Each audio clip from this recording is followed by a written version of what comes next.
নারী দিবস পালনের মূল বিষয় নারী শ্রমিকের অধিকার আদায়ের সংগ্রামের ইতিহাস। অথচ দেশের ১৬৯টি চা বাগানের লাখো নারী শ্রমিক পায় না তাদের ন্যায্য পারিশ্রমিক। বছর যায়, বছর আসে, তবুও ফেরে না তাদের ভাগ্য।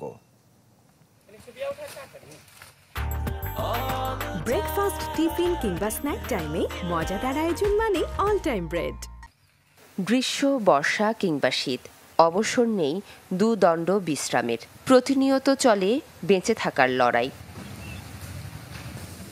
ঘরে বাইরে এক হাতে সামাল দেন নারী চা শ্রমিকরা।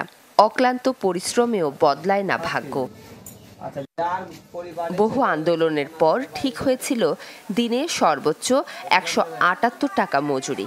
অথচ দ্রব্যমূল্যের লাগামহীন বাজারে সে রসদে মৌলিক চাহিদা মেটাতেই হিমশিম খেতে হয়। এমন গল্প দেশের ১৬৯টি চা বাগানের লাখো নারী শ্রমিকদের।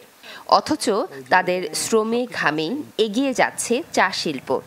৫০ বছর থেকে কাজ করলাম, করিয়া তো কোনো ছোট ছেলেরে দিলাম, দিয়া তো কোনো কিছু পাইলাম না। আমরা ১৭০ টাকা মজুরি পাই। ১৭০ টাকা দিয়ে কি করবো? নিজেও ভালো মতন খাইতে পারি না, বাচ্চারও খাওয়াইতে পারি না। কিছু বাড়তি আয়ের আশায় শিশুদের পাঠান বাগানের কাজে। ফলে তারা বঞ্চিত পড়ালেখার অধিকার থেকে।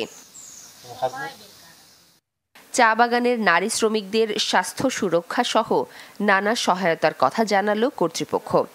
কোম্পানির পক্ষ থেকে বা মালিকের পক্ষ থেকে ইতিমধ্যে অনেক কিছু আমরা পরিবর্তন করছি এবং ওই যে ম্যাটারনিটি ছুটি আমরা বাড়াইছি এবং একটা বাচ্চা ছোট বাচ্চা থাকলে তার জন্য একটা বিশেষ ব্যবস্থা করা হয়েছে।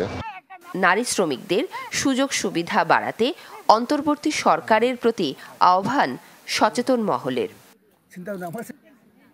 Desk report, channel 24।